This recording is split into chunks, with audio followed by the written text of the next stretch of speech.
Good evening and welcome to the south side of Columbia, where we have a full house on hand for an epic matchup of conference foes. The Helias Crusaders travel in to take on the Rockbridge Bruins, where the conference title is on the line. Hello everybody, I'm Aaron Moser with my broadcast partner Mickey Doolittle, and this is going to be a treat. We have top-tier teams that are going at it tonight for their first CMAC titles in program history. Hello again, everybody. I'm Aaron Moser with Grant Salzman. It's a pleasure to be with you tonight. Both these teams are having a little bit of a losing stretch, bit of a topsy-turvy middle of the portion of their schedule, and tonight they get a chance to get back in the win column. Hello again, everybody. I'm Aaron Moser with my broadcast partner Carter Woodeel, and this is going to be a pleasure of a game to watch, too. High-level teams, and they're going to battle it out tonight. Hello again, everybody. We welcome you here to Battle High School. I'm Aaron Moser with Mickey Doolittle, and this is an ultimately important game. Both these teams undefeated in CMAC play, and they have a chance tonight to get a leg up on one another. Elijah Jar in there, helping to lead the way for Richardson. Fresh set of downs as Schaefer hands it off to Thomas. He makes one guy miss into the open field. 20, 10, touchdown Capital City. The confetti flies, and Thomas is on the board for a third time. A 42-yard one earlier tonight. 4 for 4 PATs so far, too. Davidson to hold. It's down. The kick is up, and it is no good. He pushed it. Scardina misses, and it's still a three-point ball game. They send Seaman in motion, and they hand it off to him on the sweep. Trying to get outside, he does, breaks in the open field down the far sideline, and he stays in bounds. Touchdown, Rockbridge. That's the dagger. Hello and welcome into Jefferson City, where tonight we have one of the best matchups of the season thus far. The Rockbridge Bruins travel south down Highway 63 to take on the Capital City Cavaliers in the second game in their new stadium on their high school grounds. It is a pleasure to broadcast this one out to you guys tonight as the Bruins enter 2-1 on the season, Capital City 3-0. As we take a look at the CMAC games going on tonight in the area. Smith Cotton travels to take on Jefferson City. A really good out-of-conference game between Helias and Cardinal Ritter, two really top-notch programs in the state. Hickman in battle, and then Rockbridge and Capital City you'll see right here. Yeah, a lot of good games going on here today, Aaron, but I think the game of the week, especially in the CMAC, is the one that we are about to witness here. Capital City and Rockbridge going at it for the top of the CMAC. As we take a look at the Rockbridge starters, they have been a really stout defensive unit, allowing only 13 points per game from the opposing squads. Yeah, they've been really good, and it all starts up front. These guys are big. They have a ton of players above 6'2", above 250. They do a great job of getting behind and into that backfield. Take a look at the Rockbridge offense. Like we mentioned, Sam Kaiser suffered a concussion at the end of the first quarter against Jefferson City. In his place is Brady Davidson, his younger cousin, to take over as the starting quarterback. Yeah, Brady Davidson so far on the year, 379 yards, 3 touchdowns, and an interception. He's a more than capable backup that we'll see a lot of today. Capital City coming off of putting up 59 points on Hickman, an absolute dominant performance. And a big part of that was the run game and the offensive line.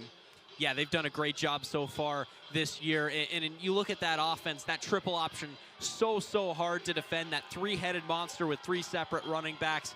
Those are going to be the guys that we watch today, and they're going to start with the ball today in an ultra-interesting matchup.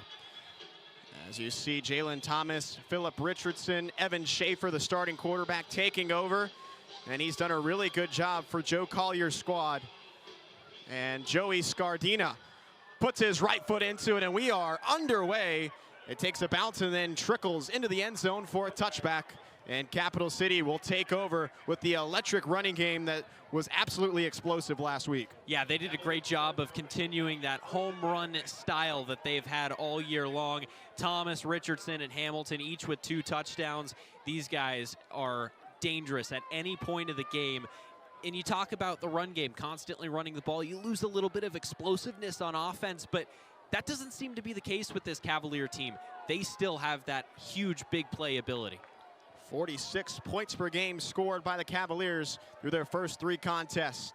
Handoff up the middle, and it is quickly stopped by the Rockbridge defense, who had to face the wing T from the Jefferson City Jays a week ago. They eventually took care of business in that one as Jalen Thomas gets the first handoff for Capital City. Yeah, it's so hard against these triple option teams. You don't see a lot of them. You don't get to practice against a lot of them. It's hard to find reps, especially with that scout team, that practice squad that you use as basically a situational of the offense, kind of like a mirror of that offense throughout the week, make them run the opposing team's offense. It's so hard to manufacture that as a scout team. So it's so hard to come into a game like this, a big game in CMAC play, and continue that success. Rockbridge features a lot of talent at the linebacker position. Grayson Cutchlow, Elijah Morton, Crew Norden, Ben Bomer.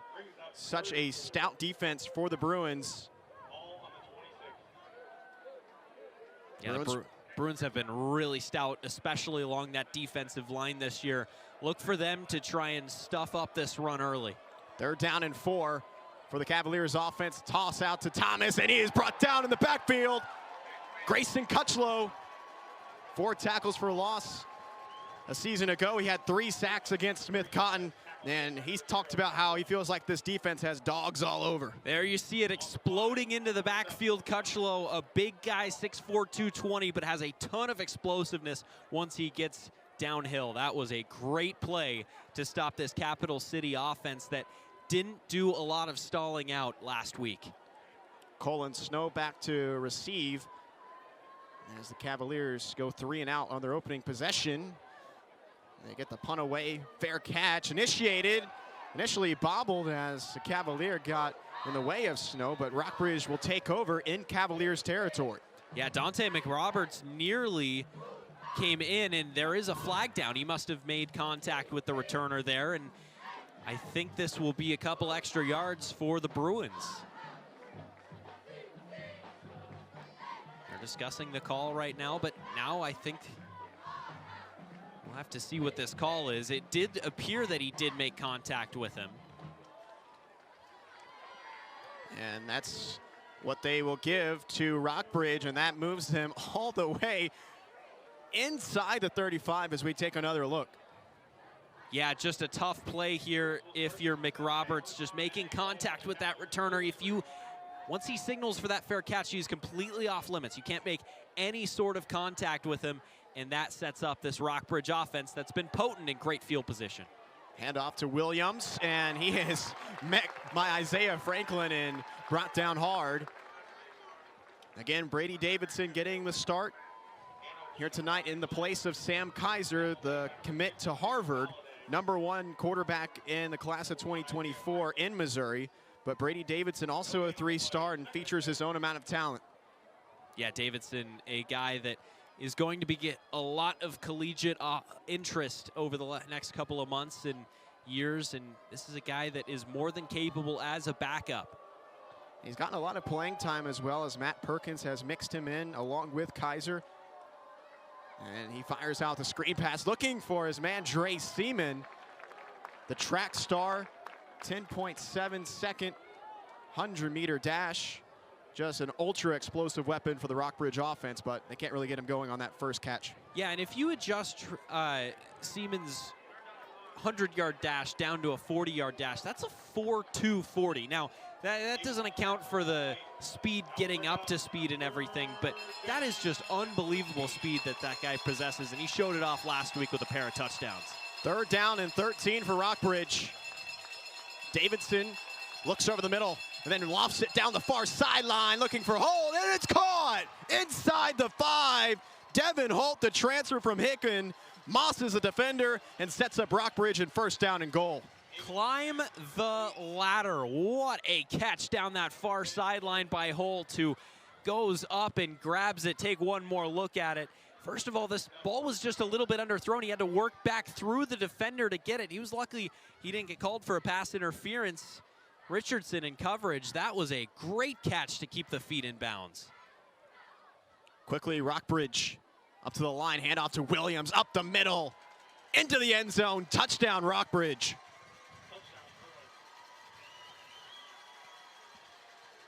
Short field to work with for the Bruins.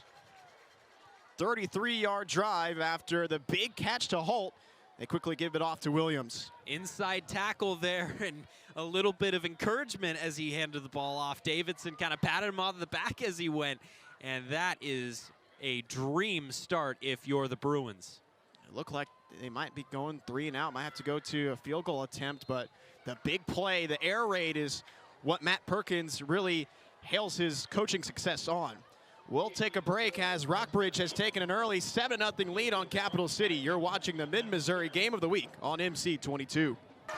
Holden hounded on the drive, kick out, Washer. Back to Holden, 3 on the shot clock, fly by 3, yes! Iman Anthony, he wants to go. May, right to the cup and a flush. Adams loses control, Diaby picks his pocket. He is loose, and he throws it down. Smith, between the legs, pull up. Drano. That's tying the NAIA record. Stubblefield to steal. Here he goes. And a one-handed flush. Starting lineups coming out for Culver Stockton and Columbia. Culver Stockton 1-0 on the campaign. Their one win coming against Hannibal LaGrange on the 2nd of this month, 78-56. They were tied at the half, but then took over the second half. The Trojans shot just 30% from the field. The Wildcats led by Dorian Hobbs Jr., his first season at the helm of the Wildcats. Yeah, and especially here, this is a critical game early on the season. You emphasized it earlier, Aaron. It's going to be big to pick up this game for either team, and really the key is, especially for Columbia College, to limit these turnovers. They really struggled with them in their losses last season. They need to continue to limit those. They were able to do that in the games that they really dominated last year, but continuing to limit those into this season is key, especially given the fact that they lost to this very team, Culver Stockton, in overtime last year. You take a look at Colin Parker, the leader for the Columbia Cougars. After the graduation of Tony Burks, one of the best players in program history, Colin Parker, the junior out of Montgomery City, Missouri. AMC first teamer a year ago, 15.6 points a game. He is averaging 22 points a game through the first 2 contests. Columbia led by Thomas Brock in his 5th season at the helm. 81-40 record entering this season. And Columbia coming off of a tournament championship, a co-regular season championship in the AMC. And they are getting back to the standard that Bob Burchard set for this program. Colin Parker getting set to tip it off with the freshman Quentin Blackburn, who has had to step up in the front court after injuries have sort of hit the Wildcats early on in this season. The tip is won by Columbia, and we are underway. Trendon Tisdale, the nephew of the late Wayman Tisdale, Oklahoma Sooner legend and NBA legend. He is the point guard for the Cougars. And they look for Colin Parker early on. He'll swing it out for a 3-point try. A little bit short, and a rebound to Seth Larson. Columbia will shoot the 3 ball. They want to be efficient, especially from the field. 45% from the field a year ago. One of the better marks in the conference. Quentin Blackburn will tee up a 3, and it's nothing but nylon. Culver Stockton takes the early lead. Yeah, in 2 good possessions to open the game from each team. Columbia got a good look at a 3 and just weren't able to connect on it, and then Culver Stockton able to get a look of their own. Spin cycle for Colin Parker, gets right to the rim. Such a pure, fundamental scorer for Columbia. And they are leaning on him more and more this season. Something that their coaching staff is very high on is that they want him to be the preeminent scorer on this team. A drive, a looping layup. Can't fall for Connor Davis. Yeah, and you mentioned Colin Parker, a fundamental scorer, knows exactly how to use his height. Give and go back to Tisdale, and he drains one. Tisdale, he's also been expected to take up more of a role on this team with the departure of Tony Burks, more of a ball handling role to keep the offense running smoothly. Larson trying to drive in, tight defense and eventually a steal for Tisdale. Marlon Allen on the drive, barreling into two Wildcats, and a foul on the defense. Yeah, you can just see the Cougars' hands all active on the defensive end, able to get into the passing lane there, able to get the cookies and then get out in transition. And that's another key tonight, is force those turnovers, continue to have those active hands, try and get into the passing lanes. Don't allow any easy buckets tonight for Culver Stockton. Ty Walters-Whitaker into the game for Culver Stockton. Marlon Allen working on Larson, getting to the left-hand hook, and it's off. Yeah, really, really good defense that time around.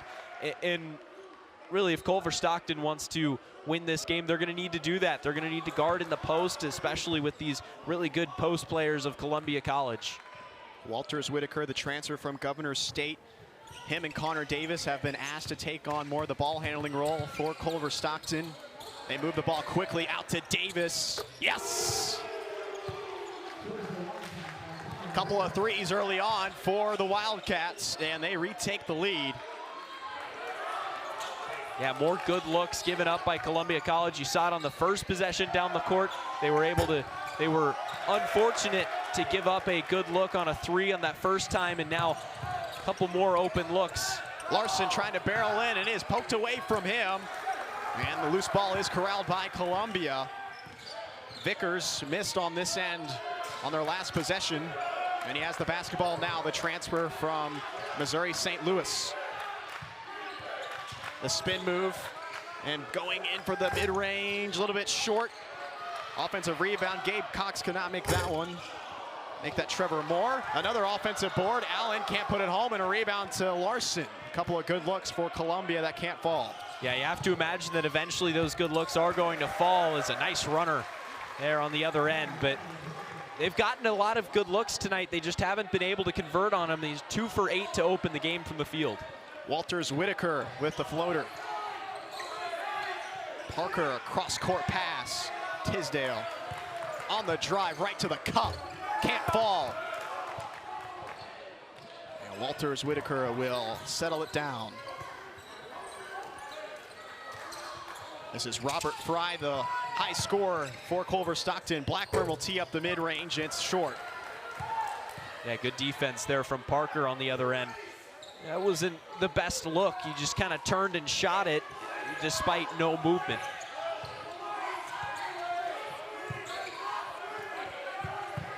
Almost 4 minutes into this one. Back and forth affair.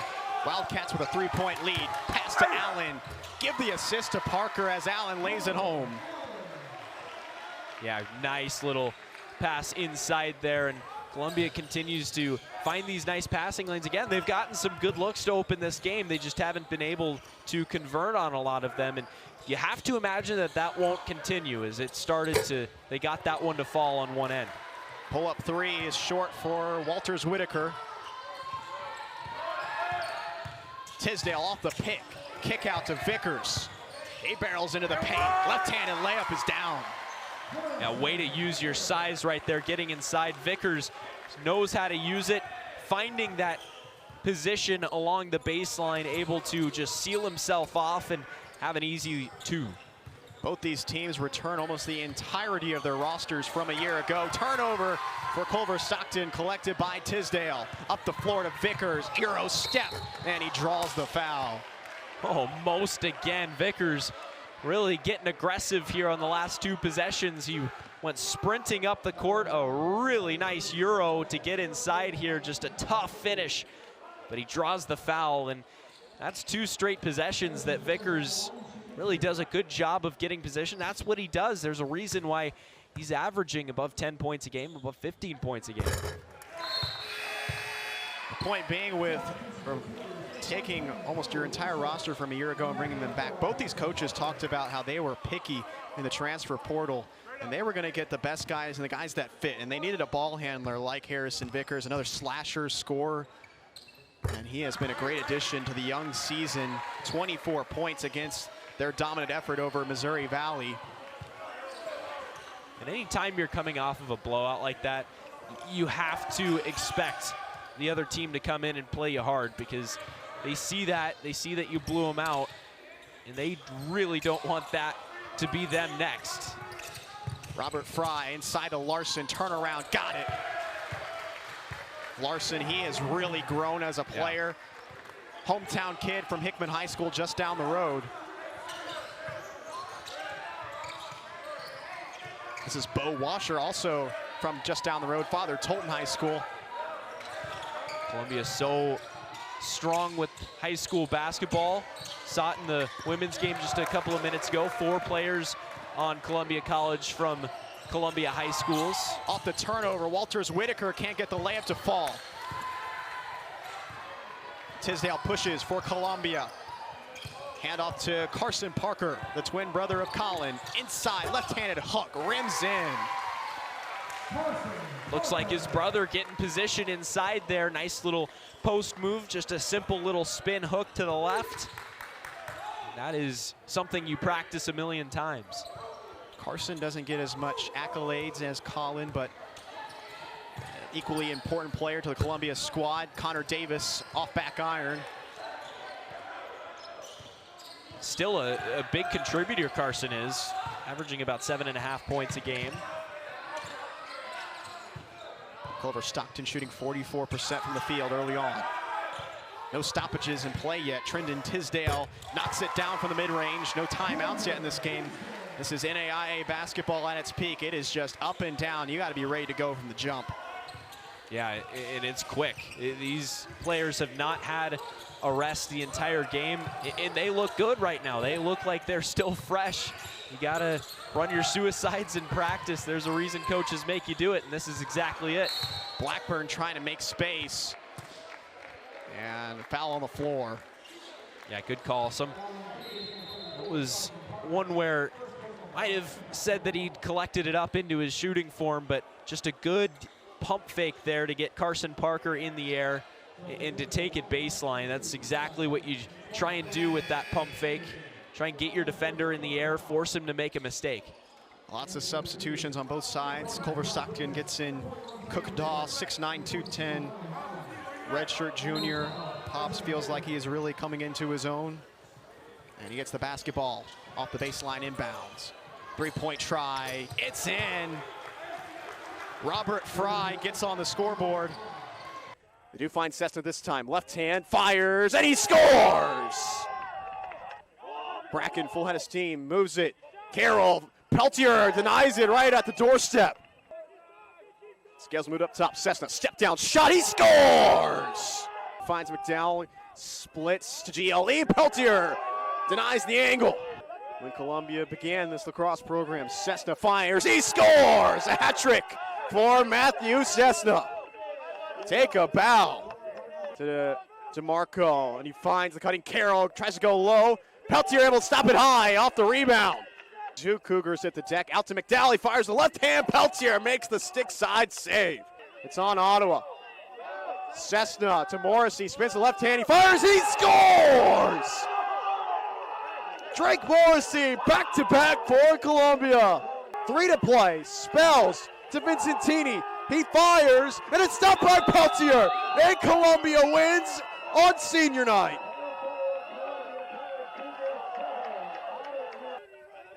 So Ottawa will get possession again. Shot clock resets to 60. Carroll will look up top and find Newmeyer, a big bounce shot. And Peltier will eat it up. 19th save of the evening for Bryce Peltier. He has had a busy night, but he has answered the bell. Blevins trying to escape a big check by DeMarco, and he has free range. He'll find his teammate McDowell. Oh, a fake high. He scores low. Reed McDowell ties it up. 25th goal of the year for the sophomore out of Olathe. 25 goals. Give the assist to Vincent DeMarco, his 12th assist of the season. In a blink of an eye, Ottawa has tied this game up at 3. Had to expect the Braves were going to go on a run at some point and How much can Columbia weather it is the question. 13:09 to play in the third quarter now. Vincentini back on the face-off. And another face-off win for Ottawa. No answers for Columbia in that face-off circle. And that has allowed Ottawa to just eat up the time of possession. They have really dominated the shots as well, 30-13. It was only a matter of time before the Columbia defense broke a yard sale as Wiley loses it. DeMarco able to pick up the loose ball. Will fire with the right hand high. Sails it over the crossbar. It will be Columbia possession.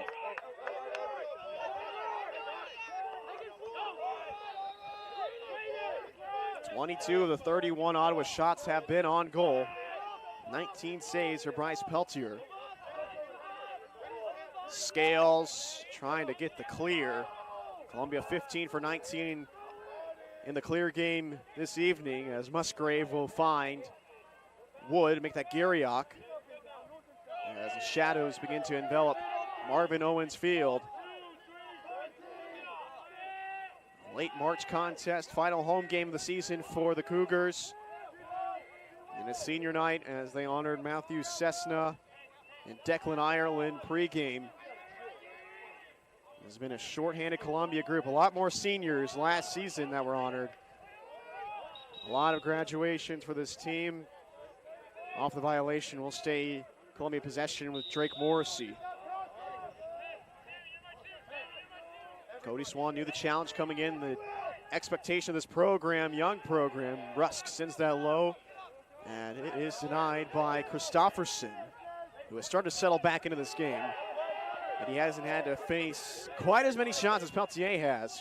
Snyder will pull it out and find Francis.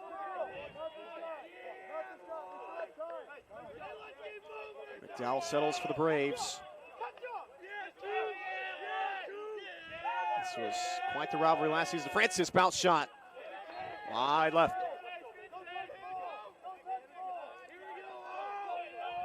Ottawa won in Kansas in the home game against Columbia in the regular season. That was the differentiator that got them the regular season title in the conference. Newmeyer takes a high check by Adelsberger. McDowell.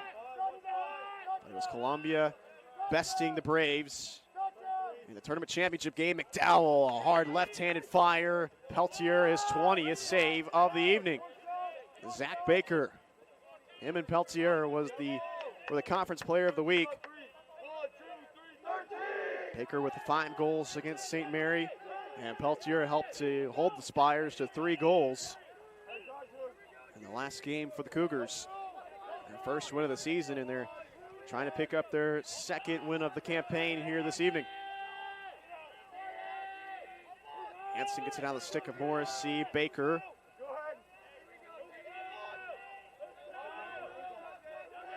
Sends it off to Rusk, and he will spin dodge, take the pick of Studer as they try to play the 2-man game. Errant pass from Studer looking for Baker, and that can't happen if you're Columbia. 16 turnovers for the Cougars this evening. Hasn't just been the face-offs that have given Ottawa the great amount of time possession difference. There's a steal. Wood able to get it back. Intercepts it and finds Cessna. Full head of steam. Right-hand fire, and he sends it wide. Christofferson able to win the draw for possession. 9:38 to play in the third quarter. Ottawa with the 2 goals in this third to tie up the ball game at 3 apiece. Columbia led 3-0 with the hat trick from Matthew Cessna. Snyder loses it off the check of Wood on the ride. Sends a bouncer to McDowell. McDowell defended by Musgrave. Speaking with Sean Matlock, he knows the bitter taste, that loss in the tournament championship, what that left in the mouth of Ottawa. Errant pass from DeMarco. They give possession to Blevins and Columbia. It was was 8 unanswered goals by Columbia to end the ball game in that comeback effort to get them the conference championship in the tournament. A lot of time and space for Whitner. They'll move it out to Moser, now to the cutting Baker, to the doorstep. Canadian, he scores! Beats Christopherson through the 5-hole. Zach Baker on the board for the first time this evening, his 14th goal. And the assist to Drake Morrissey, his 9th dish of the year. Little Canadian by Baker as he was moving off to his right. And Christopherson beat for the 4th time this afternoon. Columbia retakes the lead.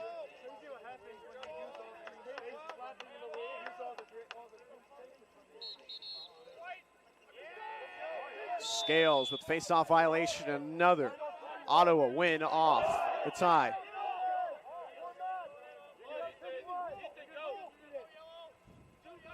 Vincentini gives it off, and here comes the Braves midfield line of Bracken, Wiley, and Newmeyer. DeMarco, 1 goal. He gets it back. Sidearm, no. He'll send it over the top. Wide right. DeMarco with a 65% shot on goal. Blevins slips momentarily. McDowell, he's been using that left hand all day. DeMarco, Geo lead, almost no angle. Peltier able to make the stop on the bounce shot. Another denial by Bryce Peltier. Scales looking for the loose ball. He's bumped by Bracken. And they will blow the whistle on the side bump by the sophomore out of Shawnee, Kansas.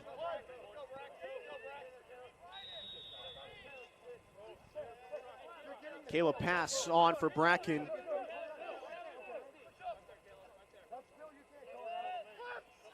Blevins fires the hot one in the stick of Morrissey. 7:20 to play. Pass, giving Garriock all he wants. And the Canadian has time and room to work against the short. He gets to the left hand and now fires the stepping down Baker, and it's off of Nelson. The loose ball, Baker fires it out. Ends with the stick of Morrissey. He will shuffle it off. Garriock will settle for the Cougars. It's been good to have him back on the attack line for Columbia.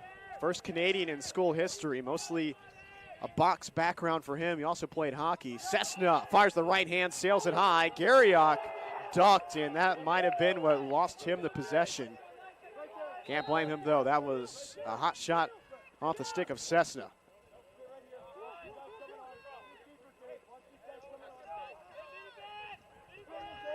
Adelsberger gambles and lost.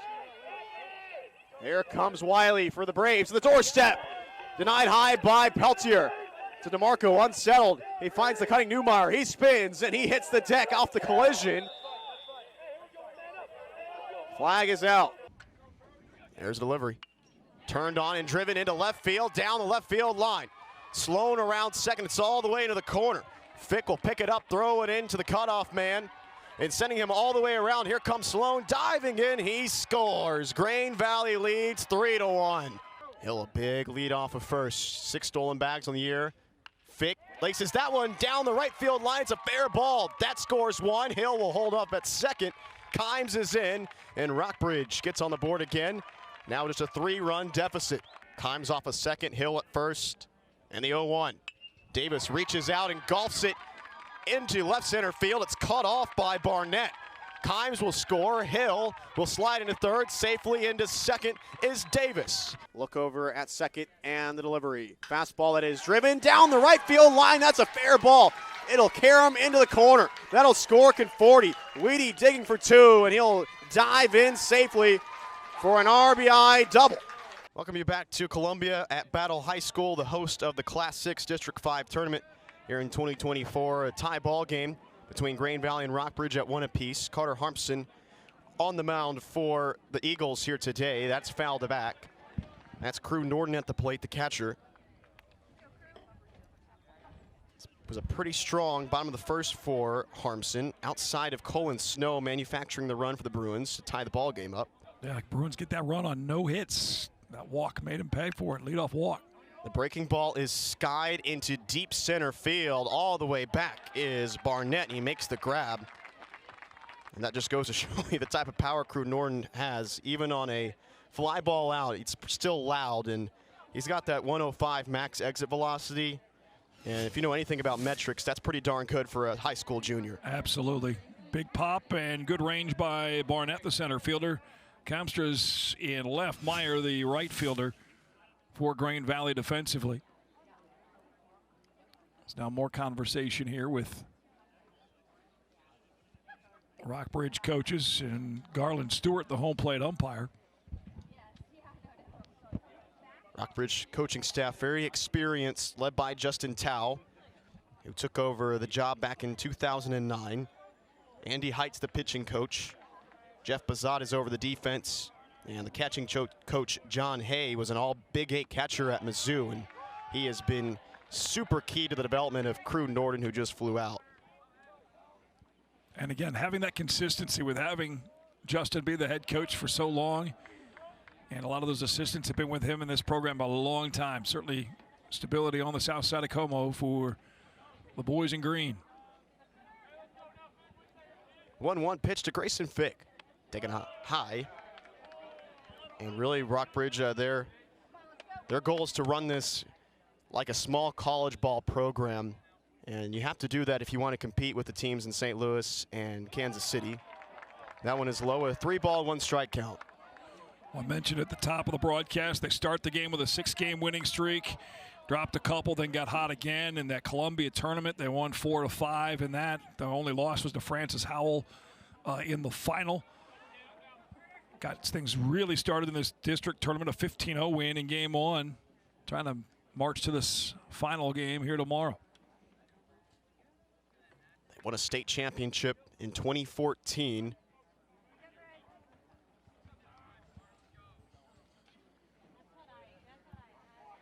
Here's a 3-1. Taken for a strike at the knees. Full count with one away, nobody on. Last district title for the Bruins, 2019. 3-2. Ooh, what a Rings pitch. up Fick, got him looking on the breaking ball, froze him. Harmson said, oh, okay. All right, Davidson, you want to freeze a couple of my guys. Watch this. Nasty pitch. Watch this hook. Pretty good location as well. Wasn't much of a disagreement out of Grayson Fick. Not much you can do on a pitch like that. I tip your cap. Cooper Sieber drives that one into center field. A bad read initially for Barnett, but he backs up and makes the grab to retire the side. Couple of loud flyouts for Rockbridge, but no damage done on them. 4-1 lead for Grain Valley over Rockbridge in the Class 6 District 5 semifinals. Brady Davidson already being relieved after only going 3 innings, giving up 4 runs.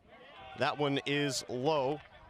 Yeah, 3 innings, 6 hits, 4 runs, 1 walk, 2 strikeouts for Davidson. Not the game he was hoping for here today against Grain Valley in this district semifinal. Rolled over foul. Connor Huddleston in for relief. A junior who has that funky arm slot. A left-hander who Coach Tao wants to pound the zone. And it's a good matchup here for him against a lefty-heavy lineup with Bryce Meyer at the plate. The 1-1 is lifted into left center field. It is deep and it will fall in. And digging for second is Meyer, and he'll hold up there. A leadoff double for Grain Valley. Second double of the ball game. 7th base hit for Grain Valley, and that ball just carried the wind. Is picked up here in the last 15 minutes here in Columbia. And pushed that out to center field for a leadoff double for Grain Valley. Another runner in scoring position. Just an inside-out swing. A beauty from Meyer, the right fielder, and that brings up Aaron Barr. Huddleston this year has been pretty solid out of the pen with a 3.1 ERA, throwing 22 1/3 of an inning. And he's been put into tough situations against teams like Francis Howell and Glendale, ranked in the state. There's a strike. Got to start working ahead in the hitters here. Rockbridge really needs a stop in this inning. 3-run deficit when you haven't got a hit yet. offensively, if you go down by 4, 5, 6 runs, you're in big trouble here today. The 0-1 Barr shows bunt, taken outside. Huddleston sometimes can struggle with the walks, 14 of them through those 22 innings.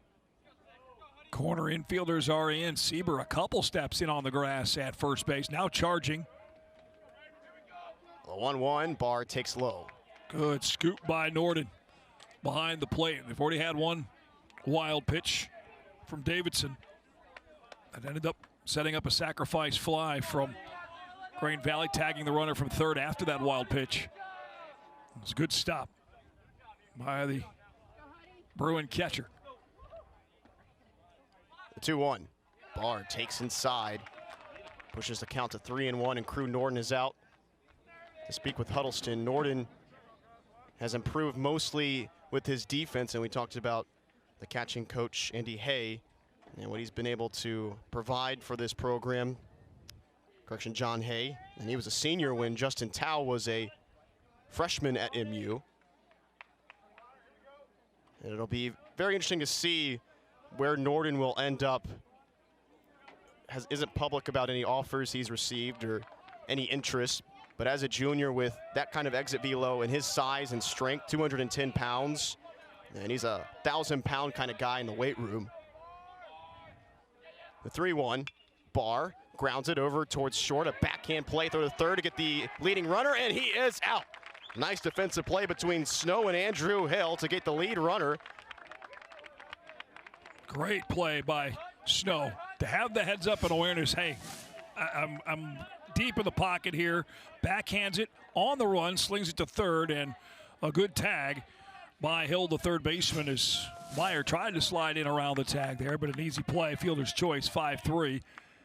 And it's part of that defensive stand that Rockbridge has got to have in this inning.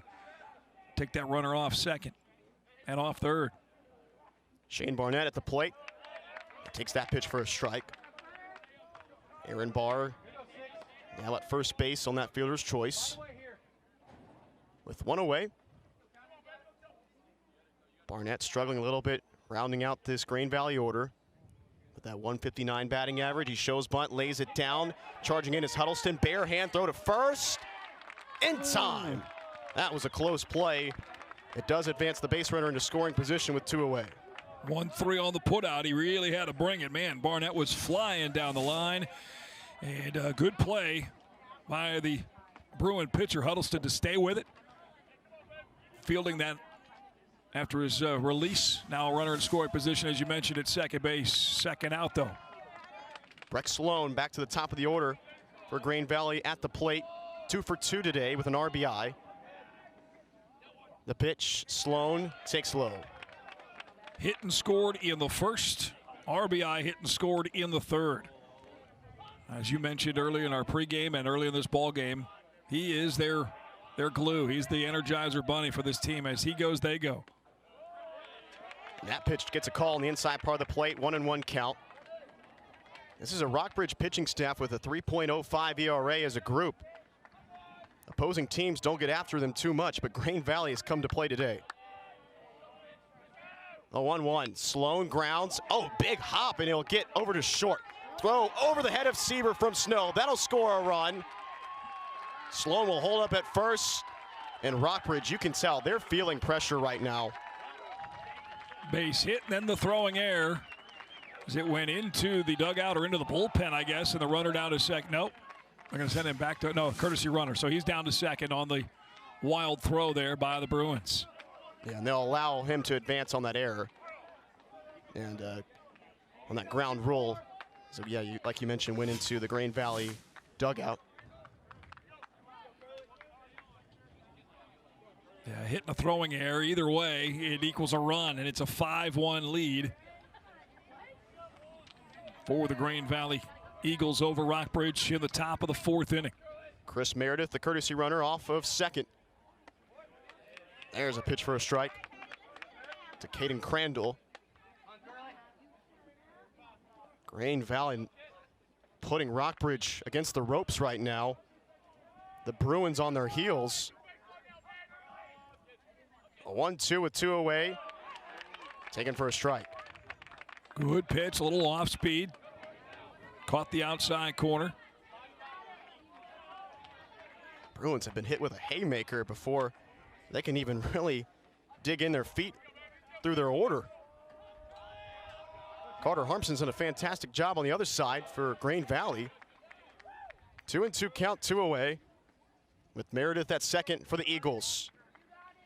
20-14 this year, looking to advance to the state playoffs for the first time since 2021. The 2-2. Rings him up, and Connor Huddleston finally gets out of this jam, but Grain Valley adds some more, and they lead the Bruins 5-1 in the Class 6 District 5 semifinals. On the attack, it's Knapp, and he'll send it. It's in! He scores! Off the back pad of Worley. For giving that one up tells it all. And here comes Tigers again. Knapp looking for more blood. He got it! He scores! And out to the point. Bomb start, Deeks. Send it across, shot, goal! Austin scores! 6th goal of the season for the senior out of Belleville, Illinois. Walker can't connect with Jones. And Hoffman looks to attack. Sends it out in front. Shot, goal! Mercier! Hoffman with the hustle and the speed sets up his main man, Mercier, the junior.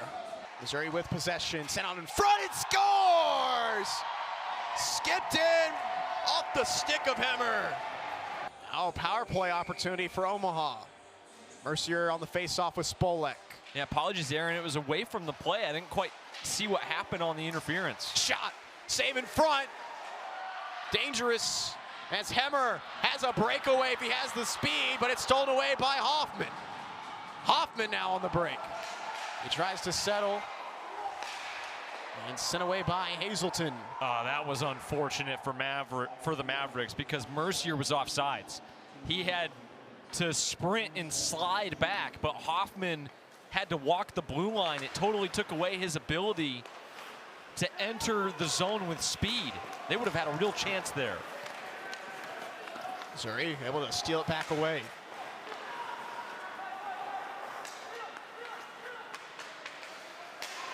Another steal, Spolek inside, shot, save. And we're gonna get another penalty called. Take another look.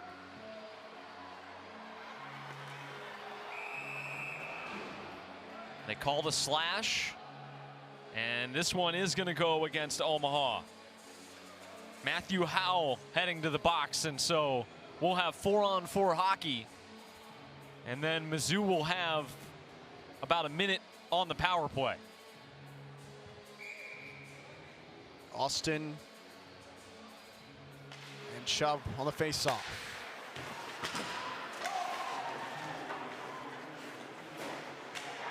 A slip and fall. Cole Morris trying to take possession. He's slammed into the boards. Open shot opportunity. Sails wide right for Walker. Morris sliding in. And Hunsicker will settle for Omaha. They try to clear. I think this 4-on-4 favors Mizzou. And you can see they're spending a lot of time in the offensive zone. They have been the quicker team so far tonight. Morris. And across, Walker. Skating in, shot, denied. Bomb start. Back from Missouri. Walker's shot! And right in front, right into the chest of Sinnott. Morris knocks it down. No shift change until the whistle is blown.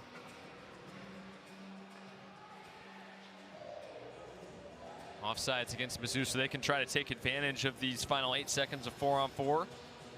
Nice look on the replay. See how Omaha's defense is doing a nice job of forcing the Tigers wide. they're really creating some easy angles for Kyle Wernley to make these stops. Third line out there for Omaha. With Cassiapo and Solek. So you can just calm it down now.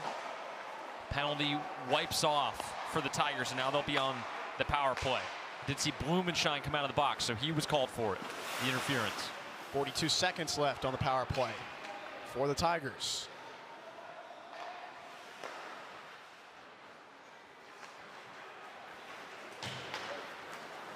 On the attack, it's Knapp, and eaten up by Wernley.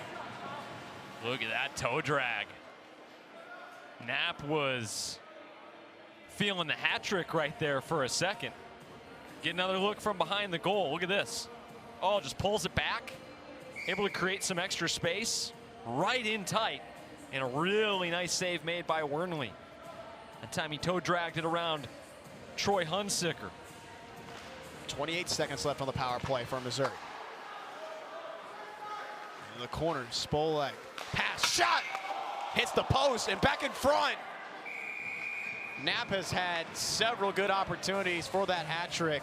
That time it was the red posts that's denied that opportunity. I don't know how he got so much velocity on this shot. I mean, you hear the ping right off the post, but that puck was not settled when it got back to him at the blue line. Great hand-eye coordination. Probably should have had a goal. 15 seconds on the power play. Spolek out to Hazelton. He sends across one-timer. And they're trying to feed 14, aren't they? And he is letting it fly. 2 goals, 3 assists in the Arkansas series for Knapp. Junior out of St. Louis, as most of this Missouri roster is from.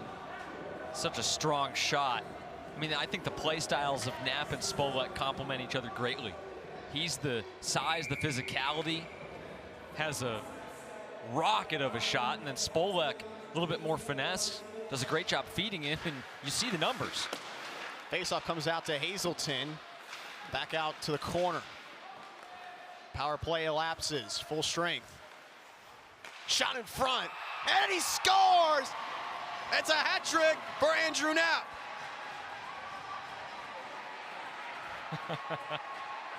And it's that combo again. I mean, we were just talking about it a moment ago. Spolek and Knapp's games complement each other so well. Spolek is great on the puck, fantastic stick handler, and a great passer.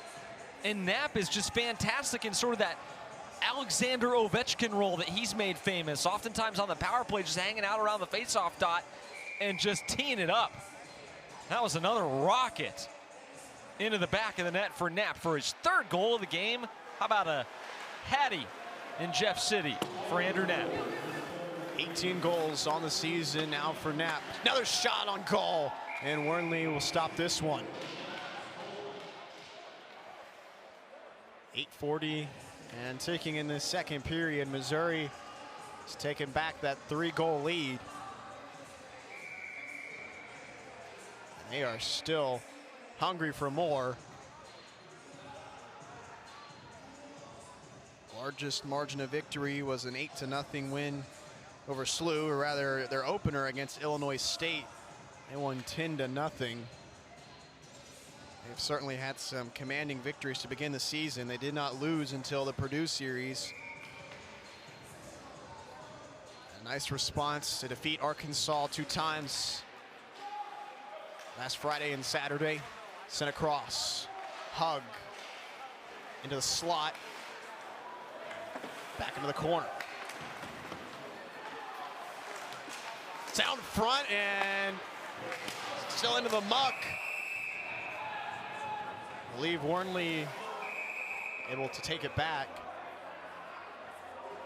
Good opportunity for Blumenshine, and we're going to have more whistles. Did they call a penalty here?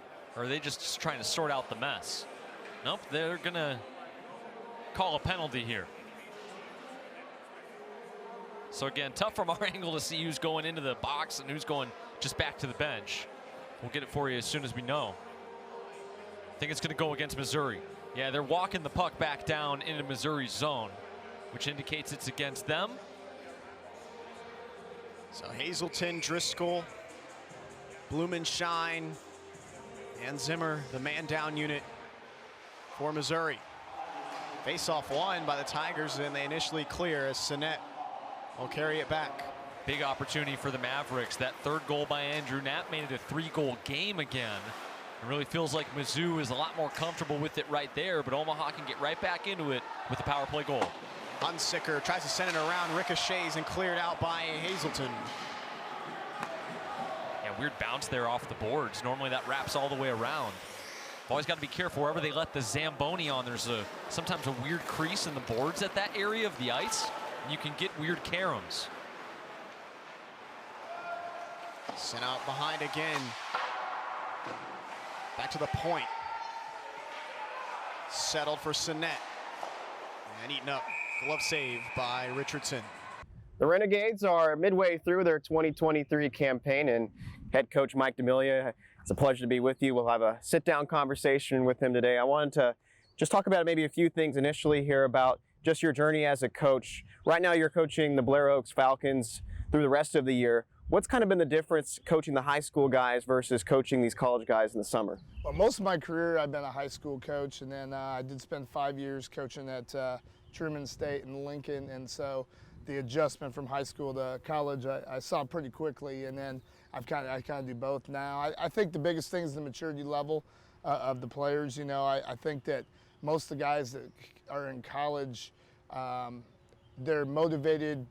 And not that the high school kids aren't motivated, but they're motivated because there's so much more competition in college, and they know if they don't do what they're supposed to do in the summer or in spring or any time during the year, that there's another guy that's going to replace them.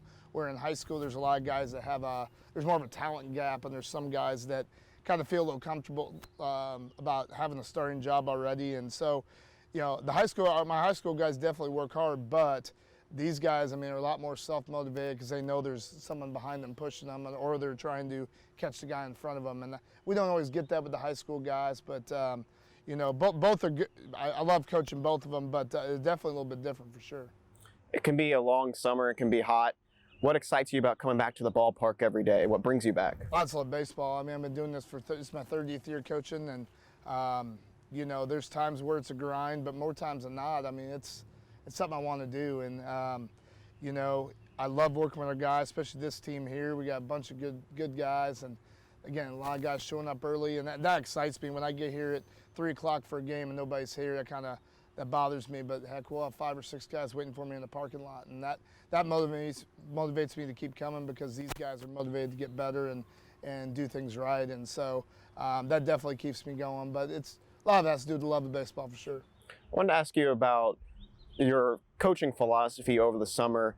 It's a lot of the focus goes towards the development. So when you're coaching, is it a lot about the individual tweaks and just their repetitions, or are you trying to get more of a team bonding aspect throughout the summer? Well, certainly early in the year, there needs to be a little bit of team bonding, because guys don't know each other. You know, they're coming from all sorts of different walks of life, different places, different colleges, etc. A lot of them are playing against each other in the spring, and I remember those first couple road trips, the buses were pretty silent, and we need to do some things to bring them together. And now our bus is chaos, and they're talking and having fun and all that. And you know, so I think early in the year that's a lot to do with that. And then you kind of let them play early on to see what we have. And then towards the middle part of the year, you know, really the last 3 weeks has been a lot about the individual stuff. A lot of guys needed to make a few adjustments. A lot of them haven't played a lot of baseball at their colleges, so they've had to make some adjustments on the fly, and so a lot of it's been about that. Now that we're hitting July,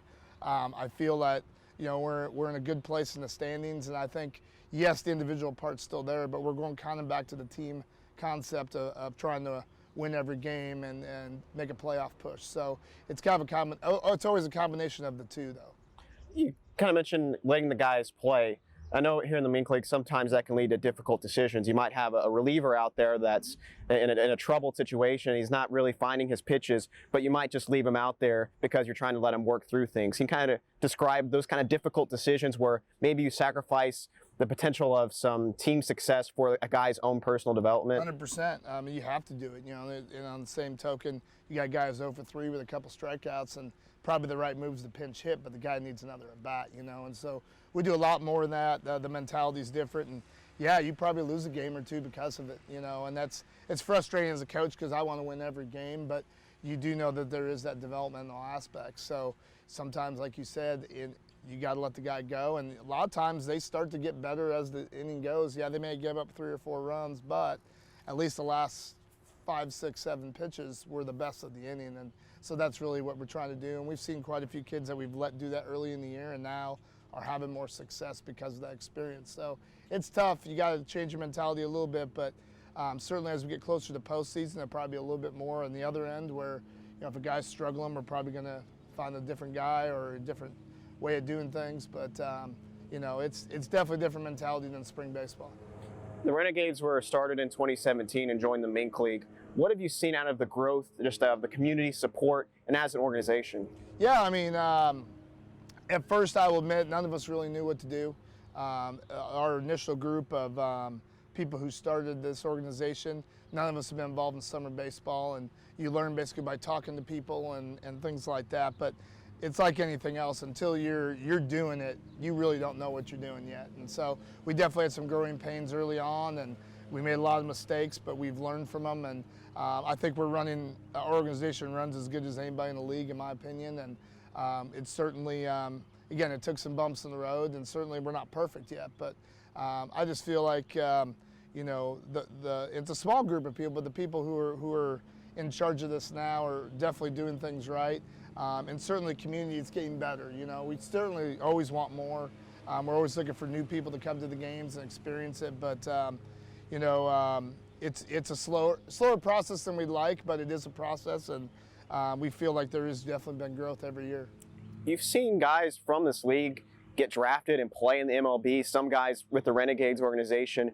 How many guys have you heard from after the season ends or just in the future that come back to you and they say, you know, this league really benefited me? Have you had that happen? Yeah, we've had quite a few guys that, you know, have said, you know, not as much on the guys that got drafted, you know, but they are always like, man, this was a good experience. I got better over the summer. I had fun. That's probably the biggest thing is the guys always say, you know, that they like playing here, you know. And I think when you like playing there, you're going to put better effort out and you probably get better as a player. And so we've definitely heard from a lot of guys. We just had a player come out a couple days ago who I hadn't seen in over a year. He just came to a game. He threw out our first pitch, and, you know, it was kind of a cool thing to see. So, you know, I definitely follow a lot of our former players, and they stay in contact with me. And, you know, I definitely think that the vast majority of guys get better over the summer. You know, whether it's the make or break that they needed, I don't know. But, you know, I definitely feel that, you know, just hearing from a lot of the former players that is happening. So back to today, you guys are 15-16 entering this week. You're about to play a set with Sedalia. What are your thoughts on where the team is right now? You kind of had a slump going into this break, but what are you focusing on sort of coming out of this break? What do you want to bring to the guys? Well, the biggest thing, it's baseball. You're not going to run through a whole season. I mean, there's so many intangibles in the game. You know, it's not like, you know, it's probably like football where the majority of the time the best team wins. I mean, you know, I feel we're one of the best teams in the league, but there's nights where we just don't have it. You know, maybe our pitcher wasn't great, or, you know, the other team just swung the bats really well, or whatever it may be. And then we are on the other end of that too, where we'll play a team that makes 5 errors and, you know, you benefit. So, but I think large part, you know, there's going to be, you know, we started off really slow, then we played really well in the middle, and we hit a little bit of a rough spot now. But I still feel that our approach is good. I still feel like the guys are working hard. It's just we haven't caught some breaks lately, you know. So I don't really think we're playing much worse than we were 2 weeks ago, you know. But baseball's a funny sport. You know, you kind of just try to stay with the process and do the best you can every day, and hopefully the bounces go your way. And you know, we haven't had it, but we're hoping to have it here the rest of the month. And I feel really good about where we're at. I mean, we're right in the hunt for a division championship. And so we did lose a couple games this week, but, you know, everything's out there in front of us. And we're playing, I think we only have 1 game outside of division the rest of the year. So when you're playing head-to-head with all the teams you're competing against, I mean, you really have the destiny in your hands. So I feel good that we don't have to depend on anybody else. We can just take care of it ourselves. One thing you have to feel good about is you guys are really ripping the cover off the baseball. You guys have a couple of hitters, Matchner and Rivera, hitting over 380. What has really contributed to the team's hitting success this season in a way that really wasn't there last year? Yeah, I think the biggest thing is we don't strike out very much. I mean, there's times here and there where we'll have some strikeouts, but you know, we put the ball in play a lot more than other teams have, and that just makes a huge difference. I mean, we're not a huge power hitting team. You know, if we were hitting 40, 50 home runs, then yeah, you could strike out, but we're more of a doubles team, and so when you could constantly keep putting pressure on the defense, you know, it makes a difference. You know, there's going to be games where you strike out once and still only score 3 runs, but more times than not, if you're constantly putting that ball in play, balls are going to find holes, and like I said, the other team's going to make a mistake, and all of a sudden you get an extra out in an inning, you score 3 after it, and you know, those type of things are happening more with this team than we did last year. And you know, again, we run the bases pretty good too. I mean, we have quite a few fast guys, and that makes a difference. So, you know, and probably the underrated thing is this team is willing to walk and get hit by pitches. You know, I think that we already have, I think we're about 3 or 4 off of the most hit batters we ever had in the season with the Renegades, and we still have a bunch of games left.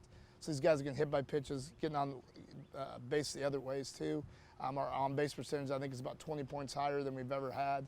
And so that makes a big difference too. So it's just a combination, and I feel like that 1 through 9, we can produce. There's nights where our top order doesn't do much, but our bottom gets 5 or 6 hits, you know, and there's obviously our top order carries us a lot of games, but I just feel like there's not really any weak links in our lineup. So.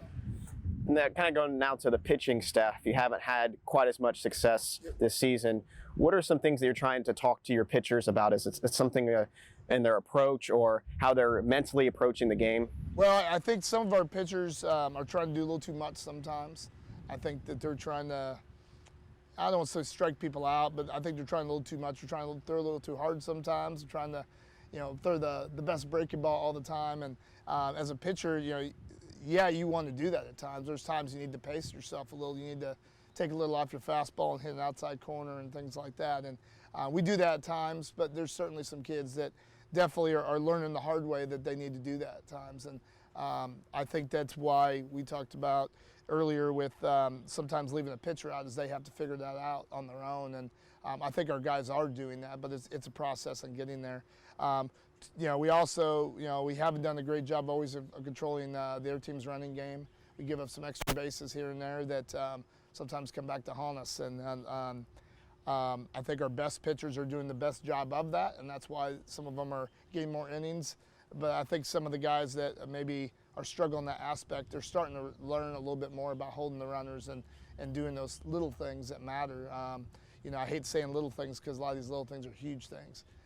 But I think that, again, we are getting better with that, but we still have a little ways to go in doing those type of things. Now you got to play this set with Sedalia. Sedalia has been one of the most competitive teams in the Mink League, but they're kind of having a little more of a down start to this season. What worries you most about playing the Bombers? Well, first of all, they beat us 3 out of 4 already this year, you know, so we haven't had a lot of success against them. They've swung the bats really well against us. They got a couple really high-end arms that when they're on the mound, they're pretty tough, you know, and so, you know, they're better than the record is. I mean, this league is so balanced. I mean, there's nobody who's heads and tails above anybody else. So to think that just because our record's a little better that we're better than them, that kind of goes out the window. I mean, I think that, you know, when it comes down to 9 innings for 2.5, 3 hours, I mean, anybody can beat anybody. So, you know, if we don't come with our A game, if we don't swing the bats the way we're capable, and we don't have good starting pitching or whatever it may be, we're going to be for a tough night. So I have a lot of respect for them. They've, you know, again, playing against them, I guess you'll call them our rival. You know, it's funny though, we call them a rival, but they're probably the team we get along with the best. So it's kind of funny that they call them a rival, but they've always been tough on us, you know, so I don't expect this to be any different. Well, thank you, Coach D'Amelia, and look forward to having you guys play tonight. Yeah, we're looking forward to playing. Thank you.